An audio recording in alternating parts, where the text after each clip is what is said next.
Hello everyone, and welcome back to the garage with Bonesaw. Just like in the Porsche Tiger review, fair warning, I do have a cold for this one, so if I'm coughing or sneezing or whatever during it, just try and bear with me and just forgive me. I'll try to make the review as good as I can, considering. Alrighty, let's get on with the review today. We're looking at the Tier 7 German premium tank destroyer, the E-25. Now this thing's brand new as of patch 8.7, and it's awesome. A lot of people were concerned about this when it was announced, because they felt it looked really inadequate for Tier 7. It only had the L70 a 75mm gun, which is on the Stug at Tier 5. It only has 50mm of frontal armor. It only has 830 hit points. All of these things had people worried, especially because a lot of the photos it was shown in were just some teasers that were put up of it on Himmelsdorf and a couple of other maps, and you couldn't really get much of a scale for it. It looked quite large, and so everyone was a bit concerned about whether or not this tank would actually be a worthwhile purchase. I can tell you right now that it most certainly is. This thing is awesome. Why? Because it's bloody tiny. Let's compare it to my Jagdtiger 88 Premium. Bam. Yeah. That's how small it is. It's tiny. It's smaller than the Hetzer. Right? The Hetzer's not a very big tank. The E-25 is smaller than a Hetzer is. It's roughly the same size as an ELC AMX. I'll get my ELC out for you. It's roughly the same size. The ELC is slightly shorter, but they're very, very similar in terms of both speed and size and just general, sneakiness. And that's really what you do with this tank. Doesn't matter that you only have 50mm of frontal hull armor. You're a tiny target. It's really hard for the enemy to hit you. So that's generally how you avoid taking any damage. Is you're just too small to hit. The other important thing about this tank is it's fast. It has a 700 horsepower engine for a 26-ton tank. That's a pretty good power-to-weight ratio. It accelerates pretty well. It traverses pretty good. It's not amazing, and it can't neutral steer well. It can pivot on the spot, but when you're trying to do tight turns at low speeds, it kind of suffers a little bit. So kind of outflanking the enemy and circling them doesn't always work reliably, but it can be done. But it gets that top speed well and maintains it. More importantly, though, is the gun. Now, most people would think that the L70 at Tier 7 would be a bit of a poor choice, that this thing's selling point isn't really its gun, but I can tell you now that you're wrong. Because normally the L70, let's equip the L70 on something. I'll throw it on my Porsche Tiger. Alright, L70. 75mm L70. It has a rate of fire of roughly 13 rounds per minute, 150 average penetration, 135 average damage, 0.35 accuracy, 2.3 aim time. Not really that good. However, if we look at the E-25 and the L70 on the E-25, it is not the same gun. 20 rounds per minute. Actually, let's grab the full stats up. Yeah. 20 rounds per minute, 150 average penetration, 135 average damage, 0.3 accuracy, 1.5 second aiming time. Words are failing me at the moment. This gun is phenomenal. It doesn't matter if the penetration is a little bit low. Generally speaking, even at range, you can just slam round after round into the enemy's weak points. And at Tier 7, this thing's an absolute little terror. Enemy heavy tanks, Tier 6 heavy tanks, things like the T150, the KV-1S, they'll melt under this gun. Because more than likely, if you're off in the distance, they'll take a shot at you and more than likely miss, and in the time that they're reloading, you'll get 4 or 5 shots off. Most of those will most certainly hit, and most of them will most certainly penetrate, because you have the accuracy to put them wherever you want them.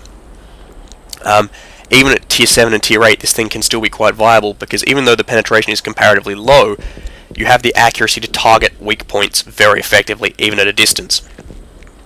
And once again, due to this thing's small size, its camouflage values are insane. It's very hard to see, and if the enemy do get eyes on you, you can very easily just scuttle away with that 65-kilometer speed limit.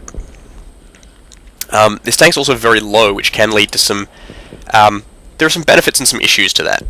First of all is the fact that because you are so low and the gun is mounted, roughly in the middle of the hull of the tank, there are times where, some of those positions, like on Himmelsdorf or Ensk, the bombed-out buildings with the windows, you're not actually tall enough to put your gun through those to aim, so generally getting into a hull-down position is not great for them, but you can hide behind bits of rubble that other people can't, and on maps like Ensk or Port, you're actually short enough that you can shoot under train carriages, which allows for some fantastic trolling of enemy tanks, because you can comfortably camp behind some train carriages concealed from view and just blast away at their lower hull, which you'll more than certainly hit.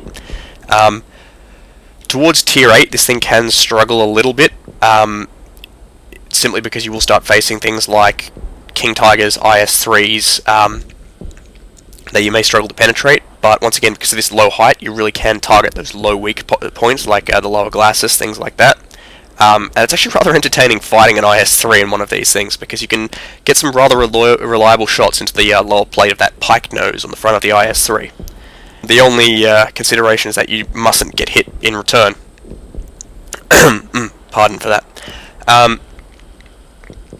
Overall, I'd say a repair kit is quite important for this tank, just to avoid losing your tracks whilst manoeuvring, because this thing is quite fast and comparatively light. Often, much like a light tank, you'll hit a bump when moving and actually lose your tracks, which is somewhat unexpected for a tank destroyer. In terms of equipment, a spall liner, ammo rack, or the wet ammo rack really aren't useful. You don't have enough armor to make either of those important, and generally speaking, in this thing, if you get ammo rack, you're probably going to die on the next shot anyway.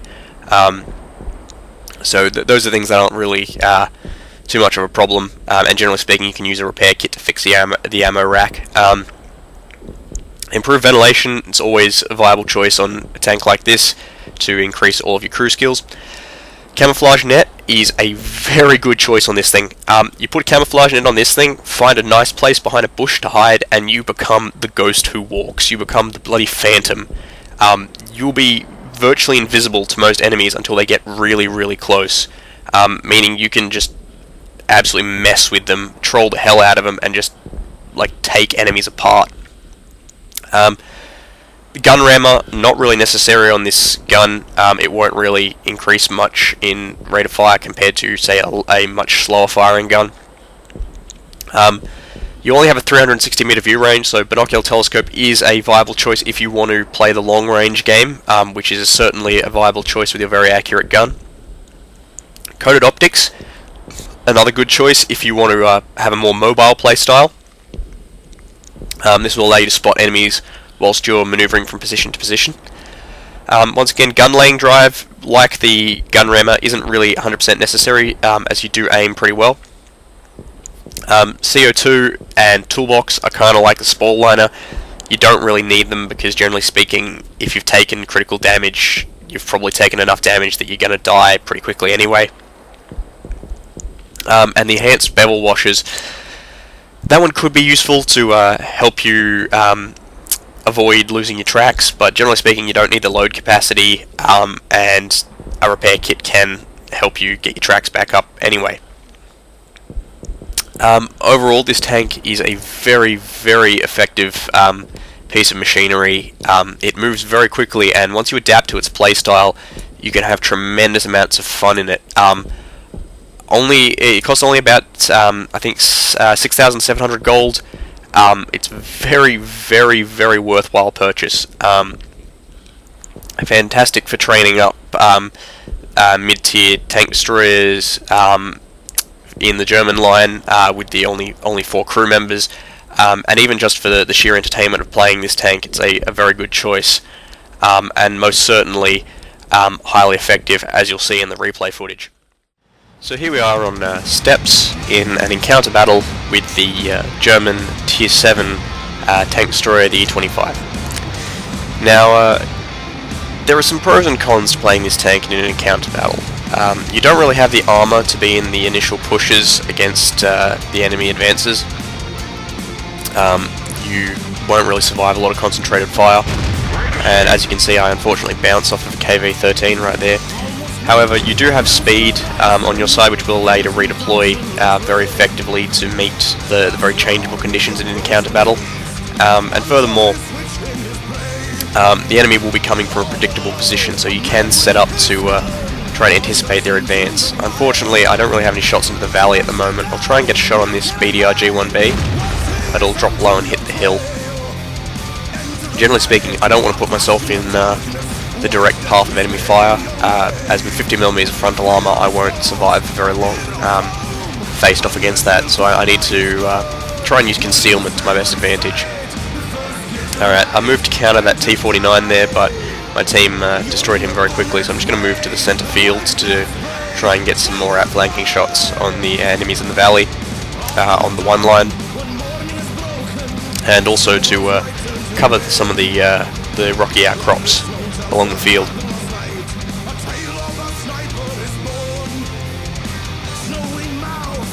Unfortunately I don't have any spots or anything at the moment.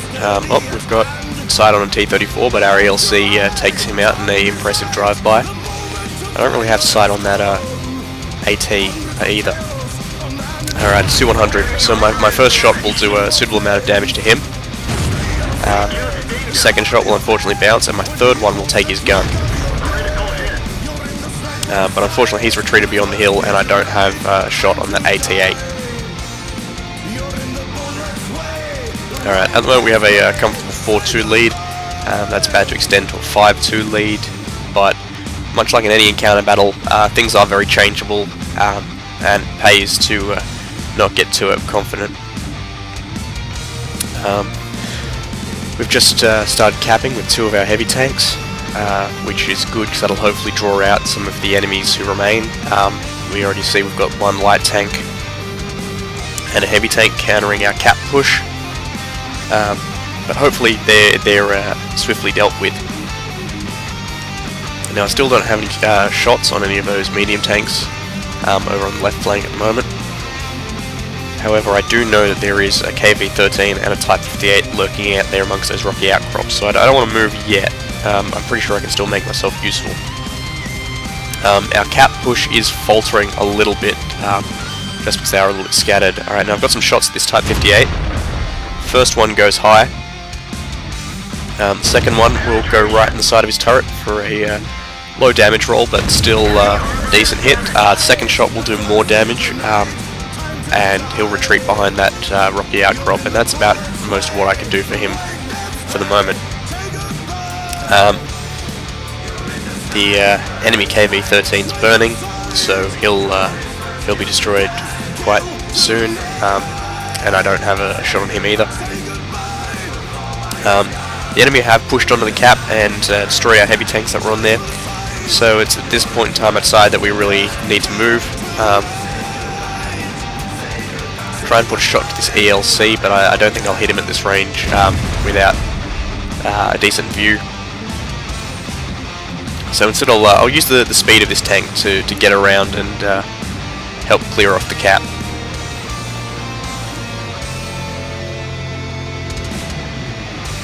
So we're tied 5-5 now, but we're still holding our own. Our position is quite good, tactically speaking. We have a number of tanks in positions where they can move to outflank the enemy. Our left flank push is holding steady, and as you can see, we're just about to encircle and destroy these enemies pushing onto the cap. So I'll move ahead up here. My first shot against this AT-8 will more than likely bounce. If I had more time to focus and aim, I would more than likely penetrate it. However, the KV-1 is the biggest threat at the moment. So as you can see, the rate of fire will just really take this KV-1 apart. The enemy is still capping, however we do hold the advantage here. So while the AT is distracted, I'll help take out this KV-3, bouncing a shot from the KV-3 and also from the AT-8 there. Take out the KV-3 and follow up with a very accurate shot to the cupola on this AT. Now we've pretty much cleared the cap. It's pretty much ours to capture. However, we do know there is an ELC lurking around, as well as a Su-100, the one that I was shooting at previously, so pays not to get too overconfident. So the ELC is over here, so I'll put a shot into him. I can afford to take at least one from that 90mm, so I'll take it and follow up with the ELC, finishing off the ELC. In that situation, I possibly could have rammed the ELC as well, because I do weigh a considerable amount more than he does.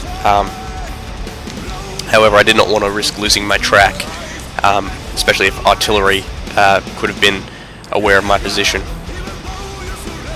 So I'm going to go help this Jackson fight against the remaining Su-100. We have some idea of where he is.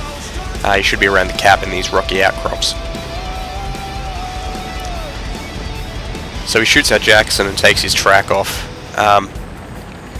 And I'm coming as fast as I can to try and save him, but my first shot penetrates for a decent damage roll. Unfortunately, my second shot bounces and I was too late to save the Jackson, but I will finish off the Su-100 with a shot to the rear engine deck.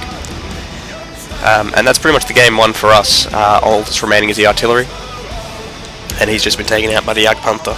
So that's a comfortable 5 kill game in the E-25. Generally speaking, I've averaged about 4 kills every game in this tank, so it's a very effective Tier 7 tank destroyer.